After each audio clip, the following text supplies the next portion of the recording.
इस वीडियो में मैं ईस्टर का यूपीएससी नोमेनक्लेचर पढ़ाऊंगा। Esters are compounds having a formula RCOOR. In IUPAC, esters are called alkyl alkanoate. Name of ester is made by two words, alkyl and alkanoate. Alkyl is that alkyl which is bonded with oxygen, and alkanoate you have to replace E from alkane and add OH. You will get alkyl alkanoate. So what will be the name of this compound? Alkyl group is connected with oxygen, so its name will be ethyl. Alkyl, ethyl. अब there are two carbons remaining, two carbon alkane ethane. तो ethane ethane से E replace करेंगे और OH add करेंगे, तो ethyl ethanoate. Its name ethyl.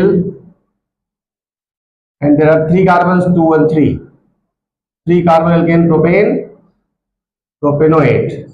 O से CH3 connected है, methyl. वो ग्रुप जो O से कनेक्टेड है वो पहले लिखना होता है.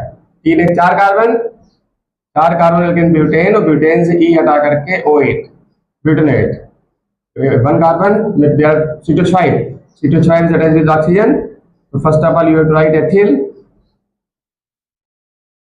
और 1 कार्बन, 1 कार्बन एल्केन मेथेन, और मेथेन से E हटा करके OH, और एथिल मेथेनोएट. ओके.